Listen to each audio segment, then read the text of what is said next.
Revolt of 1857। तो इसमें हमने खास चीज़ें जो है the nature of the great revolt of 1857 पढ़ना है, understanding underlying causes of revolt हमने पढ़ना है, इमीडिएट काजेज़ जो है आउटब्रेक ऑफ रिवोल्ट था, कोर्स ऑफ रिवोल्ट कितना था, टाइम कितने समय के लिए रहा था, उसके बाद उसके फेलियर क्या क्या थे इस रिवोल्ट के, जो रिवोल्ट लोगों ने किया था ब्रिटिश इंडिया के ख़िलाफ़, तो उसमें फेलियर क्या चीज़ें रही थी जिसकी वजह से वो सप्रेस किया गया था रिवोल्ट, और इफ़ेक्ट उसके क्या रहे थे रिवोल्ट के। तो ये चीज़ें इसमें हमने पढ़नी है।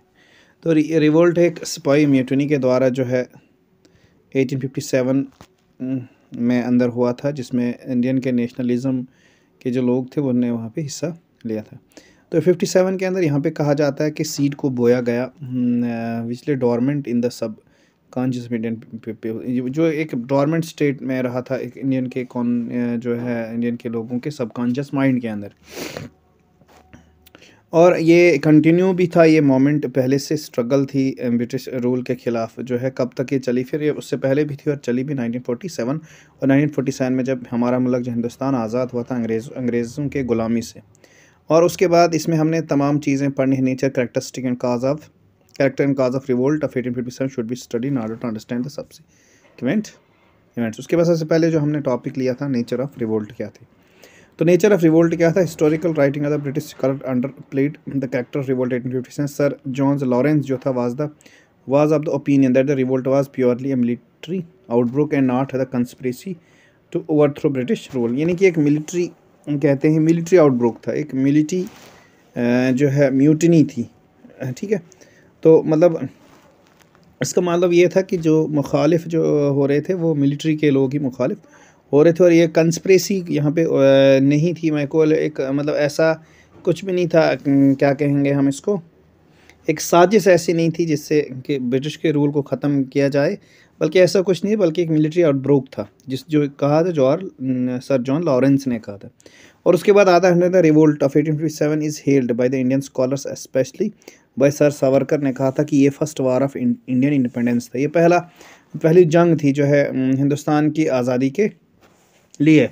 तो first war of Indian independence to distinguish Indian historian, तो अलग अलग व्यूज़ जो है आरसी मजुमदार और SN सैन ने analyse revolt of 18 in depth, ने बड़े डिटेल से इसको पढ़ा, बड़ी गहराई में जाके इसको समझा। The two scholar differ in their opinion, और ये दोनों स्कॉलर जो अपनी ओपिनियन अपनी जो उसके बाद जो इसका जो स्टडी थी इसमें जो है दोनों में क्या था, दोनों में फ़र्क था।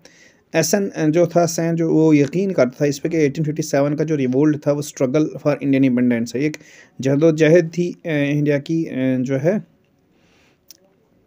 इंडिपेंडेंस के लिए, आज़ादी के लिए एक जद्दोजहद थी। और आरसी मजुमदार ने कहा था कि ये आउटब्रेक था बिफोर 1857 वेयर सिविल और मिलिट्री, चाहे वो सिविल था चाहे वो मिलिट्री था, कि एक आउटब्रेक था, एक मतलब एक गुस्सा था मिलिट्री लोगों के अंदर, इस वजह से ये रिवोल्ट पैदा हुआ था, जिसमें सीरीज ऑफ आइसोलेटेड इंसिडेंट्स हुए थे। सीरीज ऑफ आइसोलेटेड इंसिडेंट्स का मतलब यह है कि अलग अलग जगहों पे अलग अलग लोगों ने रिवोल्ट किया था। Ultimately culmination is a great revolt of 1857। उसके बाद इसके काजेज़ क्या थे, पॉलिटिकल काज सबसे पहले हम पढ़ेंगे।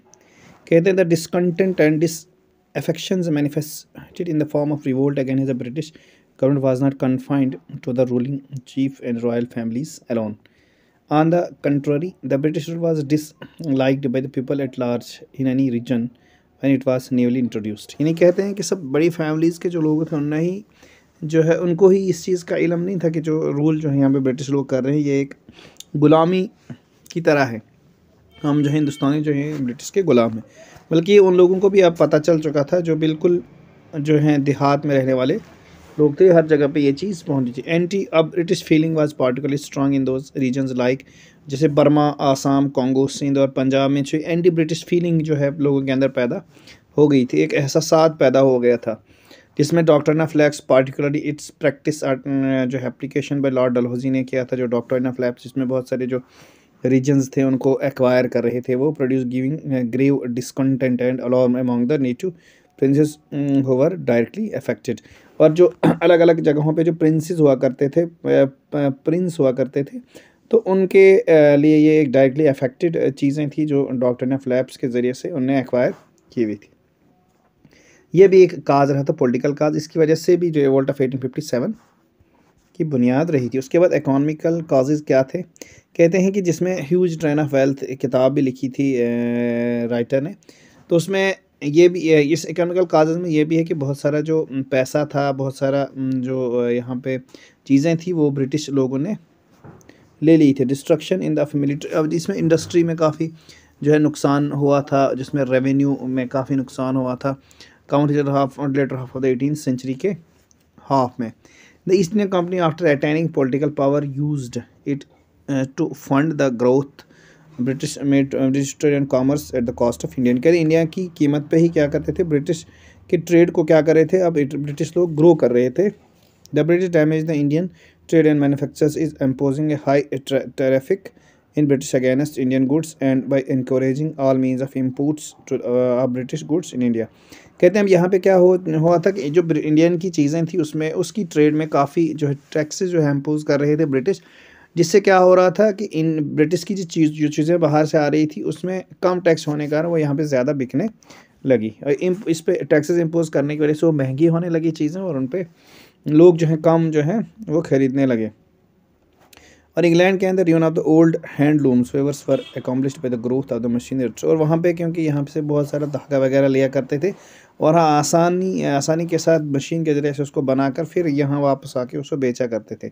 तो यहाँ पे जो हैंडमेड लूम्स वगैरह थे, जो हाँ हैंडमेड जो क्लास थे वो थोड़े महंगे बनते थे क्योंकि हाथ से बनाए जाते थे, वहाँ पे मशीन के ज़रिए से बनाए जाते थे, तो वो थोड़े सस्ते यहाँ पे उनको जो है बेचने लगे। और जो इंडियन की चीज़ पे हैवी टैक्स होने के कारण भी वो ज़्यादा महंगी होती थी, जिसकी वजह से ये इसमें जो इकोनॉमिकली जो हमारी जो कंट्री थी वो और ज़्यादा कमज़ोर होने लगी। But India the ruin of the millions of artisan and craftsman was not accomplished by an alternative growth of new industry form. तो ये चीज़ यहाँ पे लिखी थी। और new plantation system introduce in the 1833 में result in incalculable misery for the Indian peasants. This was the result of permitting English men to acquire land plantation in India. The hard hit was the peasants on the indigo plantation in Bengal and Bihar। और ये भी चीज़ थी कि किसानों को Indigo लगाने को क्या अच्छा मजबूर किया जाता था, जिसकी वजह से जो खास करके प्लांटेशन की जाती थी बिहार और बंगाल के अंदर। और इसमें एक इंडिगो जो है एक क्या कहते हैं एक डाई हुआ करती थी, तो जिससे क्या होता था कि ये एक ही बार जो है एक साल के अंदर लगा के फिर अगले साल टाइम आता था इसको लगाने के लिए, तो उनको मजबूर किया जाता था कि आप यही लगाएं इंडिगो ही फसल को। और उसके बाद इसमें काफ़ी ज़्यादा जो है इनको देना पड़ता था ब्रिटिश लोगों को, कम 70% हिस्सा जो है मुफ्त ब्रिटिश लोगों को देना पड़ता था। इस वजह से काफ़ी नुकसान होता था हमारे पीजेंट्स को, हमारे किसानों को। उसके बाद जो सोशल काजेज़ थे, उसके बाद Englishman showed an arrogant attitude towards the Indians, यानी कि एक अजीब किस्म का जो एटीट्यूड था, एक किस्म की जो खसलत समझते होंगे आप, तो वो एक इंडियंस को दिखा रहे थे ब्रिटिश के लोग।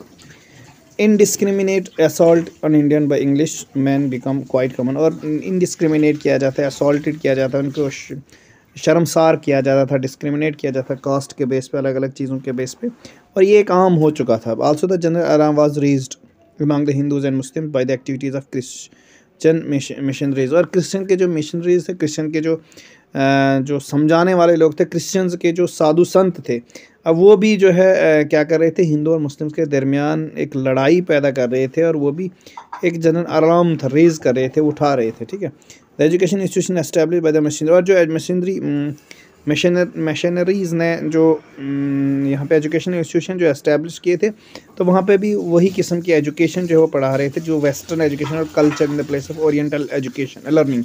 ओरिएंटल एजुकेशन की जगह पे वो कल्चरल एजुकेशन, लेकिन वो वेस्टर्न कल्चर को ज़्यादा यहाँ पे तवज्जो दे रहे थे।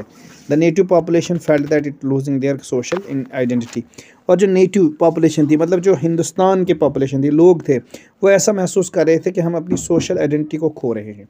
तो एक डर उनके अंदर ये पैदा हुआ था, ये भी एक काज रहा था इसका। उसके बाद मिलिट्री काजेज, तो बहुत सारे जो मिलिट्री काजेज की वजह से ये रिवोल्ट हुआ था। कहते हैं discontent against the British Raj widely prevalent among the Indian soldiers in the British army, और ब्रिटिश आर्मी में जो इंडियन सोल्जर्स हुआ करते थे, Indian spy in the British army nursed a sense of strong resentment in their own low salary and poor prospect of promotion। और Indians के soldiers को एक तो लो सैलरी में मिला करती थी और प्रमोशंस बहुत कम मिला करता, पुअर प्रॉस्पेक्ट ऑफ प्रमोशन। और उधर जो ऑफिसर्स हुआ करते थे वो आमतौर पर ब्रिटिशर हुआ करते थे। Showed least respect to the social value and जो sentiments of the Indian sipahi in the army. कहते आर्मी के जो अंदर के जो इंडियंस सिपाही हुआ करते थे उसके लिए जो ब्रिटिश के जो ऑफिसर्स थे वो एक बहुत कम रेस्पेक्ट उसकी सोशल वैल्यूज़ को दिया करते थे, रिलीजियस सेंटिमेंट्स को कम रेस्पेक्ट दिया करते थे।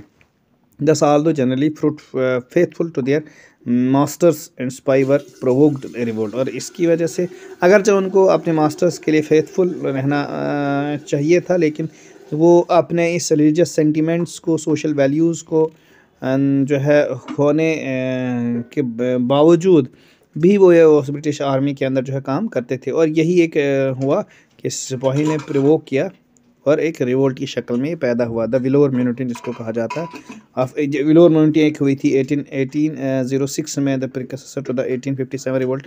और उसका एक पहला जो है एक इवेंट हुआ था 1857 से पहले। Was outcome such tendencies the part of the military authority. और यही चीज़ थी। उसके बाद अनदर इंपॉर्टेंट कहा द सिपाही dissatisfaction was the order that abolished the foreign allowances or bata when they served in foreign territories। यानी कि एक बाटा दिया जाए जब बाहर की टेरिटरीज में क्या करते थे वो अपनी सर्विस देते थे। Thus the discontent was widespread and there was a in undercurrent before the volcanic situation in 1857। और ये पहले चीज़ें हो रही थी आहिस्ता आहिस्ता, जो इंडियंस के सोल्जर्स के अंदर दिलों के अंदर जो है ये घर कर चुकी थी, ये नफरत घर कर चुकी थी अब, ठीक है। और एक सिचुएशन पैदा जब होती है 1857 के अंदर, at the all that needed was only spark to set it. हर ये चिंगारी जो थी अब यहाँ पे लगनी थी, क्योंकि ये आग जो है भड़क चुकी थी तमाम के दिलों के अंदर, लेकिन अब यहाँ पे एक चिंगारी लगने की अब देरी थी, तो वो चिंगारी भी लग गई जो 1857 के अंदर। और फिर beginning of the revolt of 1857। कहते हैं 1857 revolt was sparked off by the episode of the greased cartridge. यानी ग्रीज्ड कॉटिलेज का मतलब यह है कि कॉटिलेज का मतलब होता है, आम समझ लो, एक मीट का एक टुकड़ा होता है। यहाँ पे क्या है, जो एनफील्ड राइफल्स थी वो दांत से खोलनी पड़ती थी, और वहाँ पे जो ग्रीस लगाई जाती थी, मतलब ग्रीस ऐसे भी मशीनरी को लगाते हैं ताकि जंग से बच सके वो, तो वो ग्रीस जो लगाई जाती थी वहाँ पे introduce the first time in Indian army, और इंट्रोड्यूस की थी पहली बार इंडियन आर्मी के अंदर। It cartridge has a greased paper था, ग्रीस पेपर था कवर जो था, whose end had to be bitten off before the cartridge was loaded into the rifle. यानी कॉटिलेज को लोड करने से पहले उस मीट के टुकड़े को, उस मतलब उस पेपर के टुकड़े को काटना पड़ता, जो कि इसका कॉटिलेज ग्रीस का बना होता था। और वो ग्रीस कॉटिलेज किस किस चीज़ का बना होता था? The grease was composed of fat taken from beef and pig. यानी कि वो जो चीज़ थी उसमें था बीफ और पिग, मतलब उसमें गाय की चर्बी थी और पिग की चर्बी हुआ करती थी। The religious feelings of Hindu and Muslim spy were terrible wanted. अब ये क्या हुआ था कि इसमें जो हिंदूज़ के जो रिलीजियस सेंटिमेंट्स थे वो बीफ की वजह से जो है वो सेंटिमेंट्स को ठेस पहुंचती, और मुस्लिम्स को पिग के जो है मीट से, पिग के ग्रीस से जो है वो ठेस पहुंचती थी। और ये दोनों मज़हब के लोगों के लिए एक बहुत बड़ा जो है वजह बन चुकी थी इस 1857 के रिवोल्ट के लिए। The spy believed that the government was deliberately trying to destroy the religious and culture identity. और ये जो लोग थे, जो स्पाई थे, वो इस चीज़ पे पूरा यकीन कर रहे थे अब कि जो हमारे इंग्लिश के जो ऑफिसर्स हैं, इंग्लिश की जो एक पॉलिसी है वो ये है कि हमारे रिलीजियस को और कल्चरल आइडेंटिटी को क्या कर रहे हैं, नुकसान पहुंचा रहे हैं, डिस्ट्रॉय कर रहे हैं। They raise the banner of revolt, और इसलिए उन्होंने ये बगावत करनी शुरू कर दी। और सबसे पहले ये इवेंट कहाँ से शुरू होता है? The event that led to the revolt began on 29 March 29 March को 1857 एट बरखपुर, जो है जिसका नाम था मंगल पांडे, एक स्पाई था, refuse to use the grease. उसने इनकार कर दिया कि हम ये ग्रीस इस्तेमाल नहीं करेंगे। And singly handedly attack and killed his officer, और उसने क्या किया, उसी वक्त सिंगल हैंडेडली जो है अपने ऑफिसर को मार देता है। मंगल पांडे वाज हैंग, और मंगल पांडे उसके बाद जो है उसको क्या कर दिया जाता है, उसको हैंग कर दिया जाता है। The regiment of which he belongs was disbanded and spy guilty of rebellion punishment, और उसके वो डिसबैंड कर दिया जाता है, उसकी जो रेजिमेंट्स थी उसको पूरे के ऊपर रेजिमेंट्स को डिसबैंड कर दिया जाता है।